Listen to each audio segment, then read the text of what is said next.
Bonjour, vous écoutez Radio Cesseur, votre podcast quotidien dédié à la cybersécurité. Je suis Marc-Frédéric Gomez et j'espère que vous allez bien.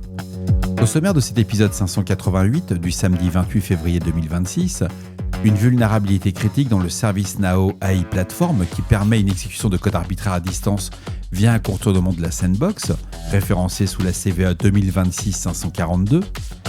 Plus de 900 instances Sangoma FreePBX toujours compromises par des web shells dans le cadre d'une campagne exploitant activement la CVE 2025-64328. Un blackout Internet quasi total en Iran avec une connectivité nationale tombée à 4% dans le contexte des frappes militaires israéliennes. C'est une blague. Putain, je le crois pas.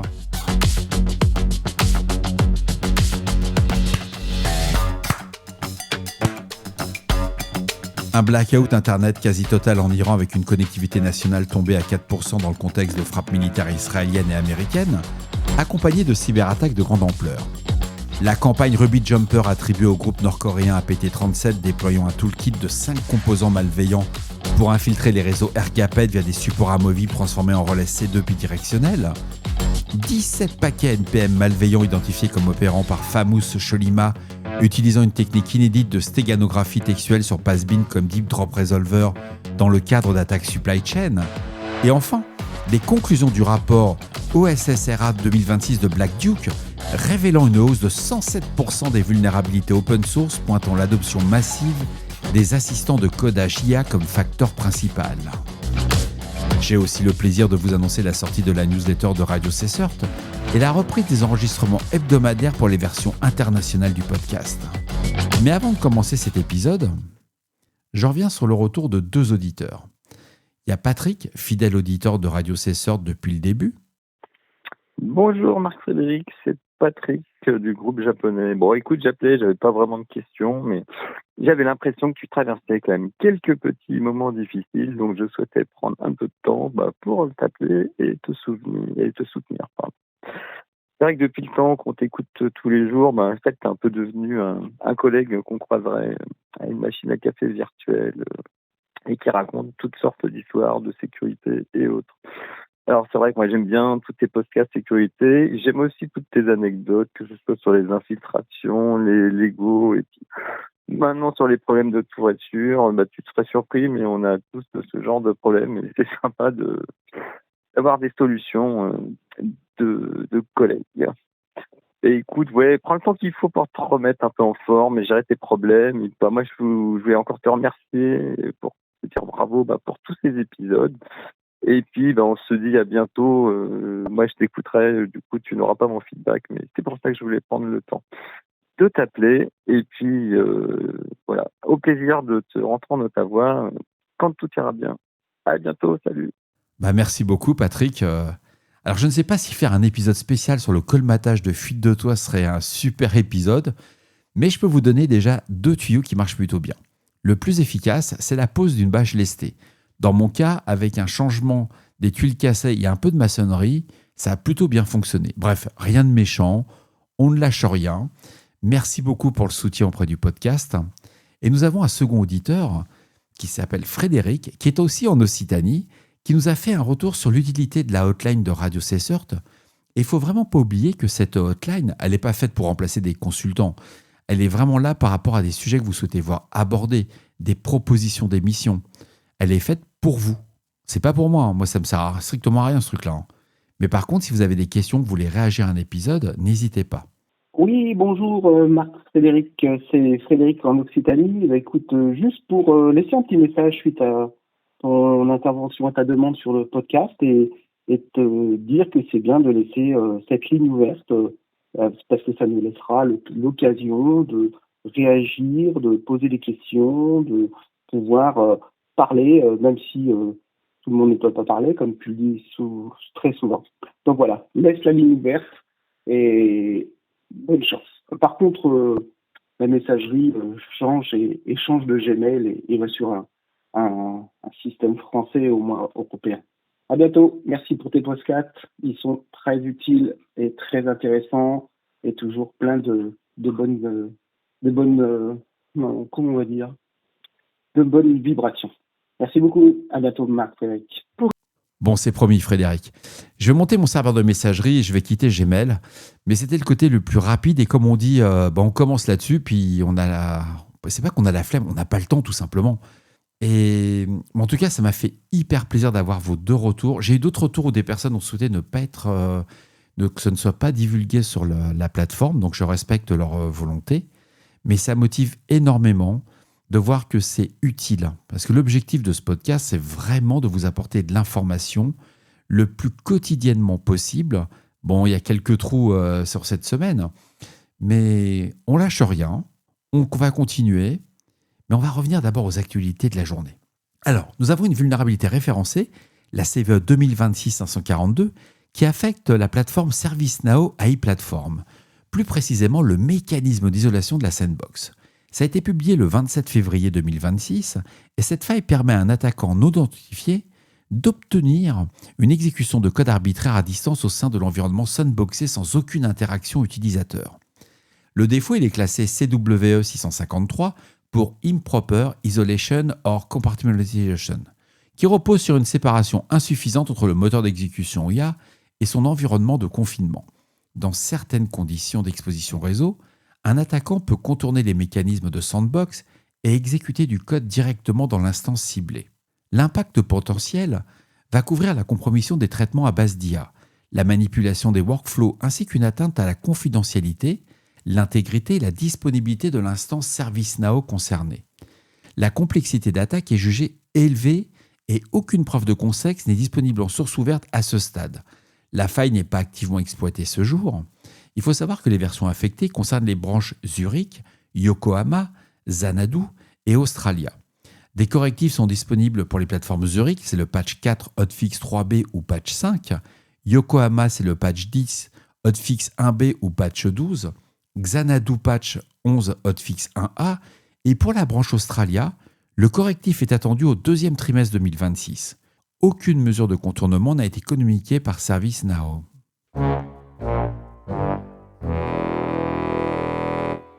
D'après les données publiées par la Shadow Server Foundation, plus de 900 instances Sangoma FreePBX restent compromises par des web shells dans le cadre d'une campagne d'attaque exploitant une vulnérabilité d'injection de commandes depuis décembre 2025. On en avait déjà parlé sur Radio CSERT. Il faut savoir que les États-Unis concentrent 401 instances infectées, suivies du Brésil avec 51, du Canada avec 43 instances, l'Allemagne avec 40 et la France avec quand même 36 instances compromises. La faille exploitée est la CVE 2025-64328, assortie d'un score CVSS de 8.6. Il s'agit d'une injection de commandes post-authentification permettant à tout utilisateur disposant d'un accès au panneau d'administration FreePBX d'exécuter des commandes shell arbitraires sur le système hôte avec les privilèges de l'utilisateur Astérix. Il faut savoir que quand vous avez pris la main sur le FreePBX, rien ne vous empêche de faire un déplacement latéral vers les Active Directory. La vulnérabilité affecte les versions FreePBX à partir de la 17.0.2.36 et a été corrigée dans la version 17.0.3. De plus, la CISA a intégré cette CVE à son catalogue Kno Exploited Vulnerabilities, le KEV, plus tôt ce mois-ci, confirmant son exploitation active. Selon un rapport de Fortinet FortiGuard Labs, l'acteur malveillant opérant sous le nom de code Inject3Ctor3, alors c'est Inject3Ctor3, exploite cette faille depuis le début décembre 2025 pour déployer un web shell baptisé Ankist PHP. Ce dernier va opérer avec des privilèges élevés dans le contexte d'administration Elastix et FreePBX et permettant l'exécution de commandes arbitraires et l'initialisation d'appels sortants via l'environnement PBX compromis. Alerte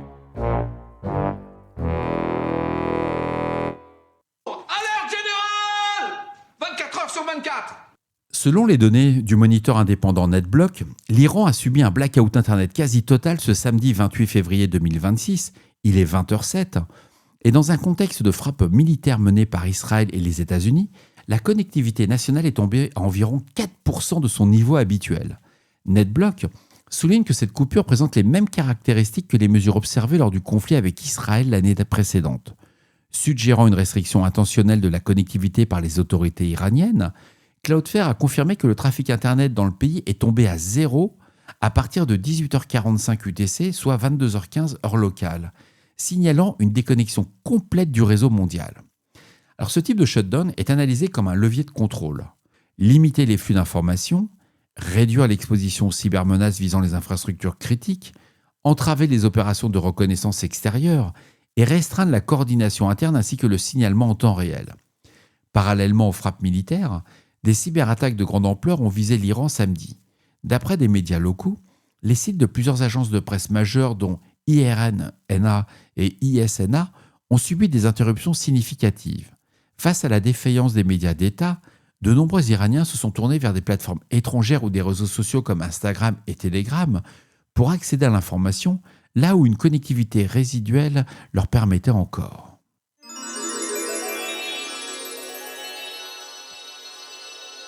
D'après une analyse publiée par les chercheurs de Zscaler, le groupe APT37, également désigné Scarcroft, Ricochet, Sholima ou Inquiskid, est attribué à la Corée du Nord et déploie une nouvelle campagne baptisée Ruby Jumper, ciblant les réseaux Ergaped. La chaîne d'infection débute par un fichier LNK, donc les fameux fichiers liens malveillants, qui vont exécuter un script PowerShell, extrayant les payloads embarqués, accompagné d'un document leurre en arabe portant sur le conflit Palestine-Israël, et le premier composant déployé, REST-Leaf, communique avec l'infrastructure C2 via Zoho WorkDrive et va télécharger un loader Ruby nommé Snake-Dropper. L'attaque installe l'environnement Ruby 3.3.0 complet, déguisé en utilitaire USB légitime, sous le nom de usbspeed.exe. Et Snake-Dropper va remplacer le fichier operating_system.rb de Ruby Games pour une version malveillante exécutée automatiquement toutes les 5 minutes via une tâche planifiée. Ce toolkit comprend 5 composants. Le premier, c'est le Thumb BSBD qui va collecter les informations système et va transformer les clés USB détectées en relais C2 bidirectionnel. C'est vraiment brillant. Créant des répertoires cachés pour l'exfiltration des données et la réception de commandes vers les systèmes Ergaped. Ensuite, VirusTask va propager l'infection en weaponisant les supports amovibles disposant d'au moins 2 Go d'espace libre, remplaçant les fichiers légitimes par des raccourcis malveillants. Le troisième, c'est FootTwin, un spyware Windows déguisé en fichier APK qui va assurer les fonctions de keylogging, de capture d'écran, l'enregistrement audio et vidéo et l'exécution de commandes shell distantes. Alors Zscaler attribue cette campagne à APT37 avec un niveau de confiance élevé, notamment sur la base de l'utilisation de la backdoor Blue Light déjà associée à ce groupe.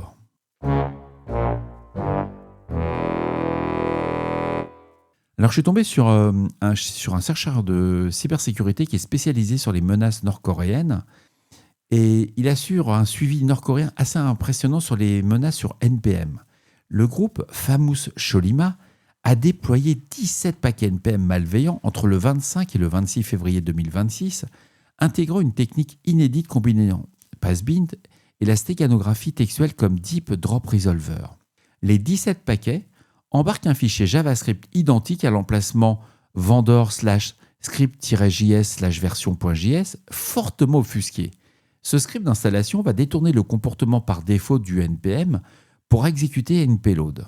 Le code contient 3 références Passbind codées en dur, dont le contenu apparaît bénin à première vue mais dissimule des URL de C2 extraites par un décodeur stéganographique personnalisé. C'est vraiment très bien fait. Le décodage révèle un tableau avec 31 domaines hébergés sur Vercel, fonctionnant comme infrastructure C2 avec un mécanisme de fallback, mais seulement le premier domaine, ext-checkin.vercel.app, retourne actuellement un statut 200. Tous les autres domaines servent de relais de secours activable en cas de takedown du premier. Le serveur vérifie également le user agent et ne délivre les payloads qu'en requête curl. Le malware détecte la plateforme cible, macOS, Linux ou Windows, et télécharge un stager spécifique via les endpoints/API M, L ou W, et l'exécution s'effectue en mode détaché et silencieux pour échapper à la détection. L'analyste souligne que 2 techniques de loader distinctes ont été observées en une seule semaine, signalant un rythme de développement inhabituellement rapide de Famous Sholima et une probable poursuite des itérations à court terme sur les méthodologies d'infection via la supply chain NPM. C'est toujours ce que je dis depuis le départ, quand il y a quelque chose qui marche, ils vont poncer le truc, mais jusqu'à l'os, quoi. Mais c'est brillant, hein. Son analyse c'est assez technique, je vous le cache pas. Bon, si tu fais de la GRC et que tu es habitué à PowerPoint, ne va pas avoir le lien, tu vas avoir mal à la tête. Mais pour les autres, c'est une dinguerie. Quoi, moi, j'ai adoré. Hein. J'ai passé plus d'1 heure et demie à décortiquer son truc et c'est vraiment le bon niveau. On voit que les gars, c'est des vrais chercheurs, quoi. Brillants.